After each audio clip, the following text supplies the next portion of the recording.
comprising of 11. My humble submissions, my Lord, is that we have two avenues or two forums where this impeachment can take place. The first impeachment is where the Senate sits as a plenary and as it did. The second avenue is where it contemplates by its resolution to create a special committee. Be that as it may, and even if we were to evaluate the two scenarios, the question is, the scenario and the mechanism that was deployed in the impeachment of the deputy president, did it end up in upholding the deputy president's rights?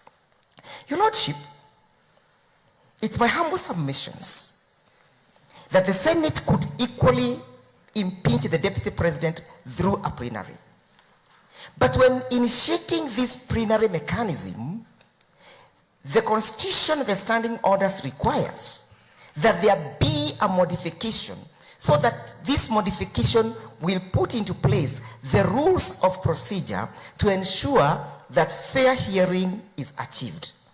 And this fair hearing, Your Lordship, you'll find it at order number 80, the right to be heard of the Senate. Whenever the Constitution or any written law requires the Senate to consider a petition or a proposal for the removal of a person, the person shall be entitled to appear before the relevant committee of the Senate to consider the matter, and the Senate and shall be entitled to a legal representation. Your Lordship, my argument or my submission is that even when the Senate decided to deploy the first forum of the Senate being the impeachment crowd as a plenary, they did not provide the procedures for the impeachment that would have ensured that a right to a fair hearing is accorded to the deputy president. What that means, Your Lordship, is that the deputy president was denied an opportunity under Article 27 of equal protection, equal enjoyment, and equal protection before the law. That amounted to a transgression.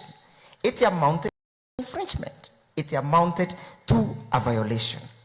But Your Lordship, again, you might want to ask yourself whether the Speaker had the responsibility and the duty to guide the Senate when the Senate realized that they are going for the plenary and the plenary has not provided for the mechanism. Order 1 says, Your Lordship, of the Senate rules, in all cases where matters are not expressly provided for by the standing orders or by other orders of the Senate, any procedural question shall be decided by the Speaker. The Speaker did not deploy this mechanism. The Speaker did not initiate this provision. That is to say, Your Lordship, that the Senate fell into serious legal error, fundamentally breached the Constitution and its own standing orders, Your Lordship. Your Lordship, therefore, you must